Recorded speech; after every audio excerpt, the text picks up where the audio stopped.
Selanjutnya kita menjelajahi keajaiban infrastruktur Mammoth, struktur jembatan di atas jalan terbesar di dunia. Sebagai bagian dari rute rel barang, ini resmi dinamai Jembatan Rel Van Mangia. Jembatan rel ini membentang dengan panjang mencengangkan hampir 2000 km dan menghubungkan Tiongkok Tengah dan Barat Daya dengan Mongolia. Jembatan terdiri dari 216 tiang dengan yang tertinggi mencapai 74 meter. Seluruh struktur membentang hampir 8.000 meter dan fondasinya mencapai 91 meter ke dalam tanah. Tetapi apa tujuan dari semua ini? Semuanya tentang transportasi terutama untuk batu bara di wilayah tersebut. Jalur ini menangani kereta dengan berat hingga 20.000 ton dan dengan jumlah putaran kargo sebesar 200 juta ton per tahun.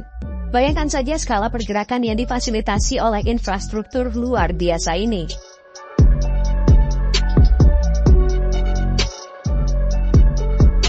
Ini adalah keajaiban konstruksi dalam sejarah manusia. Pembangkit listrik tenaga air di Provinsi Hebei adalah sebuah proyek yang tidak ada duanya di dunia. Bayangkan saja sebuah bendungan dengan berat luar biasa 65,5 juta ton dan konstruksinya merentang selama 18 tahun. Sungguh mengesankan, menjadikannya proyek terberat yang pernah ada di planet kita. Bendungan kolosal ini berada di Sungai Yangtze, sungai terbesar Tiongkok. Lahir dari akibat banjir dahsyat pada tahun 1991 yang menyebabkan kerugian sebesar 30 miliar dolar dan ini solusi yang telah diciptakan. Biaya proyek termasuk pemindahan lebih dari 1 juta orang sangat mahal. Tetapi sekarang bendungan ini menampung 32 unit daya, 6 diantaranya tersembunyi di bawah tanah, menghasilkan daya sebesar 100 terawatt per jam.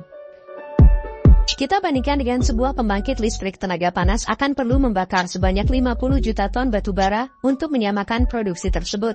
Tetapi meskipun memiliki desain yang sederhana, bendungan beton ini statistik kemampuannya sebanyak 2 juta meter kubik beton dan dibangun dengan lebih dari 450.000 ton baja untuk membuat struktur setinggi 185 meter dan panjang 2,3 kilometer.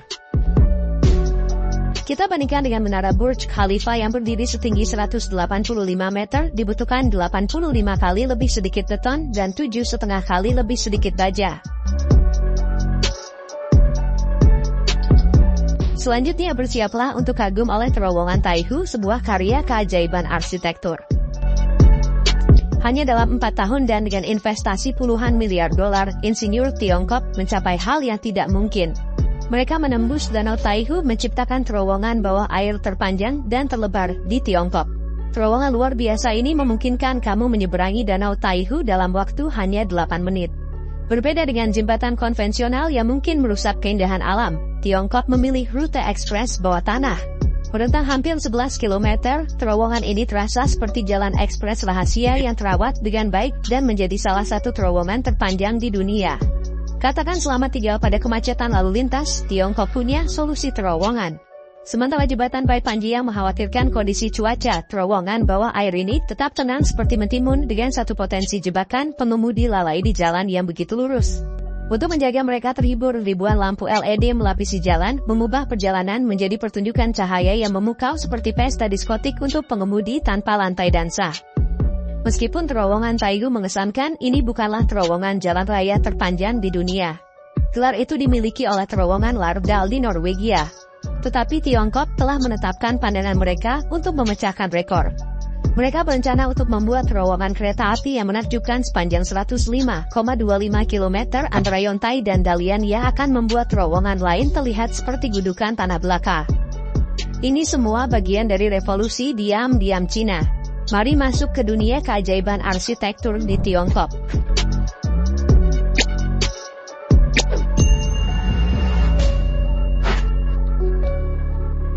Sementara beton dan baja mungkin menjadi alat biasa bagi pembangun, teater opera Guangzhou memecahkan kebiasaan.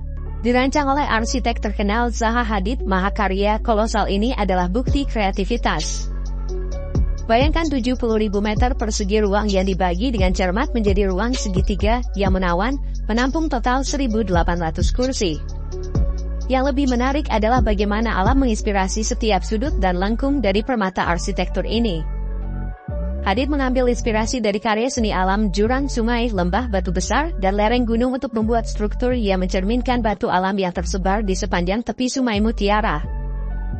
Biaya untuk keajaiban arsitektur ini sebesar 350 triliun rupiah, tetapi mengapa berhenti hanya pada satu struktur besar?